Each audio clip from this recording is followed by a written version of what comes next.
All right, let's look at the next page. Page 11 on your PDF. I'm going to skip the box and move down to kind of just the bullet points of oral communicators and literate communicators.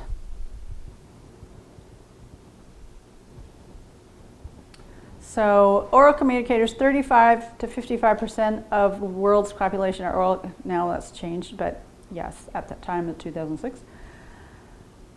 They have little to no understanding or recall of information shared through literate styles. So they can't bring up something like a piece of paper to remember things. They actually have better memories, to be honest. Clothe information and concepts in stories to remember. Knowledge becomes only what can be recalled. They cannot look up information. I don't know if you guys remember back in the day when we had to look up something, we had to go to an encyclopedia as opposed to Google. Very different. Analysis is difficult or impossible. So they don't analyze. They don't go like, what's going on here and why is this happening and so on. They kind of are more of a survival instinct. They can learn as well as a literate person. They have a superior memory, which I just said. And when taught the gospel through a literate form, it often results in syncretism because it doesn't have a context. They don't have the context. Here's the context of the Bible, and the context of a gospel is actually within the context of the Bible. And you pull out something, you jump to Jesus dying for their sins, but they don't actually see that God created them and that God asked them to make a decision to choose him or themselves, and they chose themselves, and that had consequences, and we've been living with this for a long time, and Jesus came in to save us from this. If they don't see that context, they're going to be it's not going to connect to them. And so that's why starting from the beginning and having an understanding of the whole Bible is very big for non-literates. So, yes. There's a very, very good, and maybe you guys have seen it, New Tribes Mission went to Papua New Guinea years and years ago, and they actually have filmed where they went into a tribal group that had never had the gospel, and they began storing through the Bible, and they started with, they started with a map. This is your village, and then this is the greater context. This is your country, and this is your island, and this is where your island is in the world. And we're going to tell you a story that happened over here. That's kind of how they started. And then they began to talk about how there was the Creator, God, and what he did, and began to walk through all these different stories about God and his relationship with man and what happened, and got to Jesus, and it was like spontaneous eruption of like praise and worship and wanting to get saved, like the whole tribe. It was incredible. It's actually a video. Have you seen it? Oh, it's fantastic. And I have it somewhere, but I couldn't find it. So, but it's a really, really good. New Tribes Missions did it, and it's actually got a word. I'll try to look it up. But it was fantastic. It was amazing because they used that technique of Bible storing through. So, all right. As opposed to oral communicators, literate communicators use literary and expositional formats to communicate information. Just looking at that line, most of our training in this school has been for literates. Because we're taking the Word, we're taking the Bible, and especially what you just did this last few weeks, is like we take the words out of the Bible and we actually expose the text. What's the truth in the text? And so, but we do it in a very literary way. You can still do that, but, and which is what we're going to learn. We're going to learn it. Woohoo! All right. So they use storytelling for entertainment. It's so true. Like, I mean, well, a film is entertainment, and that's a story. I think it's fascinating. I actually have a fascination with story myself. Like, I'm like so into stories. And I've even gotten into looking at, like I kind of the, you know, we're used to the American genre of stories, or British, like British English and like Lord of the Rings, British, C.S. Lewis, British, with Chronicles of Narnia, I'm thinking. And then we have, you know, the stories that have come through. And then I recently, in the last year and a half, started looking at Japanese storytelling. And now I'm looking at Korean storytelling. And it's so different, even between those two. It's quite different. So just looking at those different aspects of what they're doing in their stories is fascinating. So, but it is for entertainment. Though the Japanese, this is the thing that was cool about it, is the Japanese wasn't just for entertainment. The Japanese is actually for teaching. So I just watched anime called Komi Can't Communicate. And basically it's talking about social anxiety and unable to communicate in a social context and what they feel. And so the whole anime is actually about this one girl who can't speak. She's beautiful and everybody thinks she's amazing, but she can't speak, and so she gets so anxious, and basically the story is telling about what she's thinking and what she really wants. And I was like, wow, this is like teaching them how to do that. And then I've had other ones where they talk about someone's suicidal, what to do when somebody's suicidal. Here they are, they're teaching within their stories. And these are to young people. I mean, this is for their society. So it was quite interesting.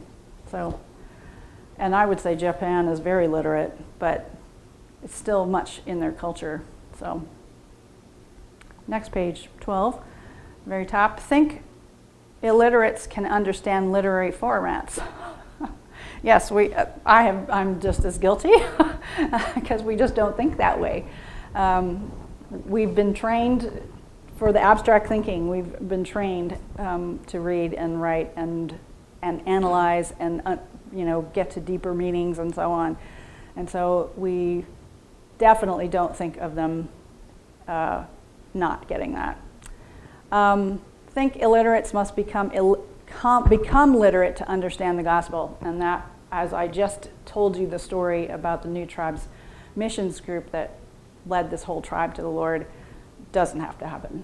But storytelling helps them to understand. So, any questions? Comments?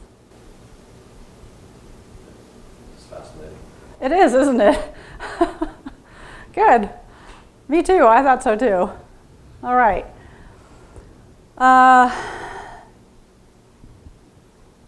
The problem. Let's look down at the problem.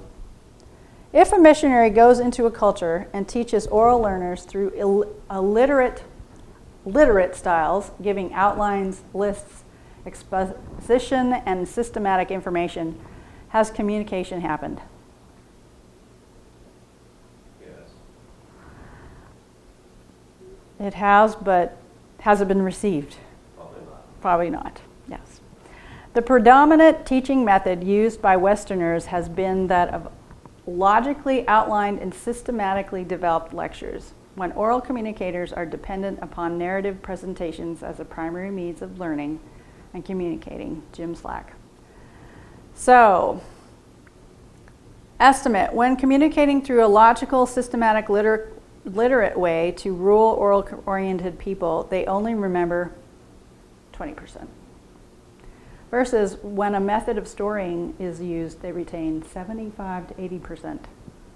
That is massive. If that doesn't motivate you, I don't know what does. I remember going and teaching in Burma. Suddenly this is coming to my mind.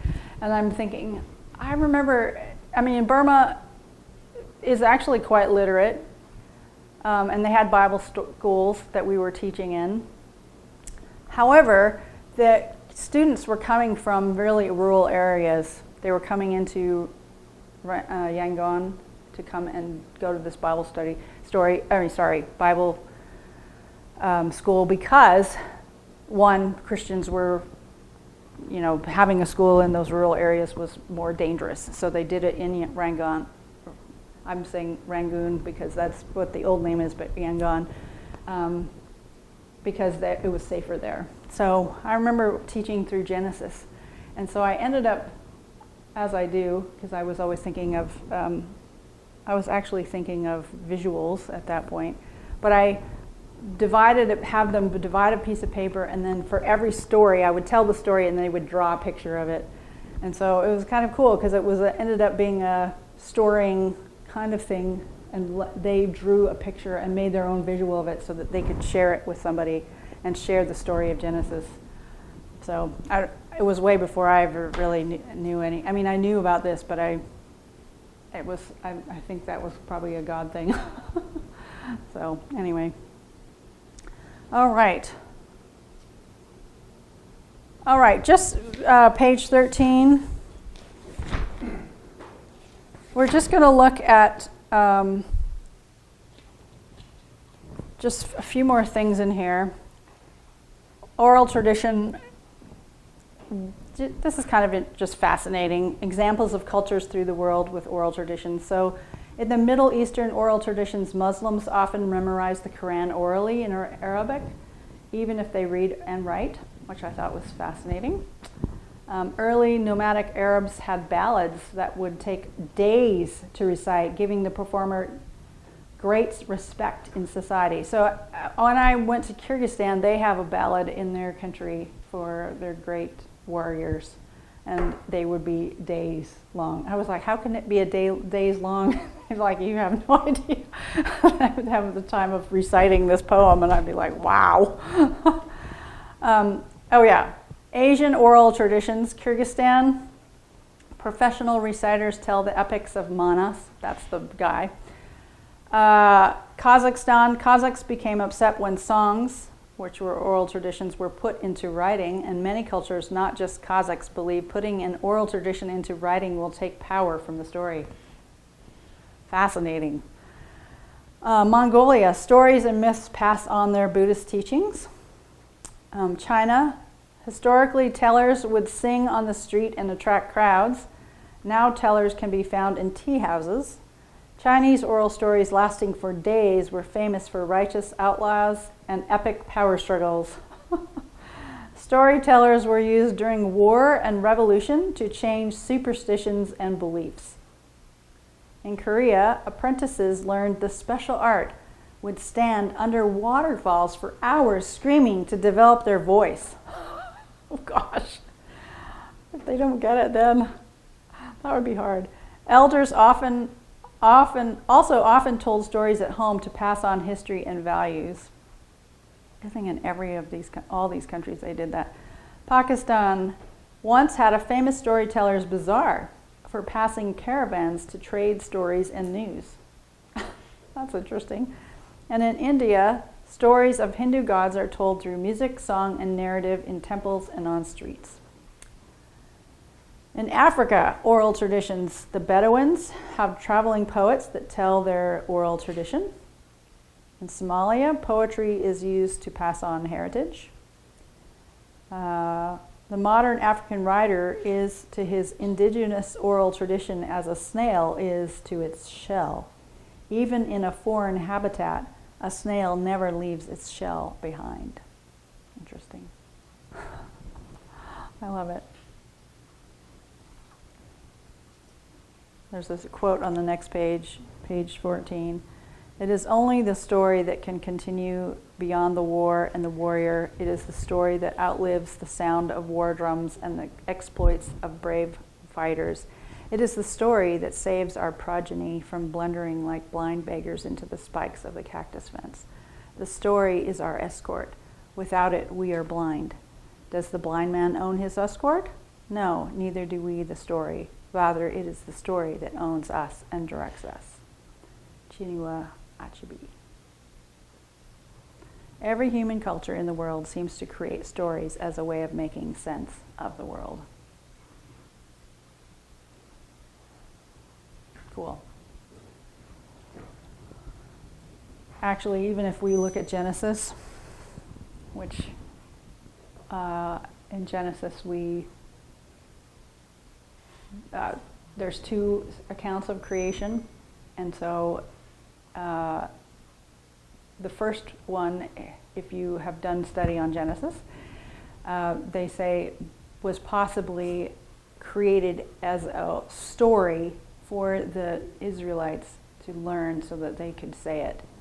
And it might not be exactly correct in the chronology of it, but it was definitely written in poetry form so that they would be able to recite it and learn it as an oral tradition. So, interesting things to think about. So.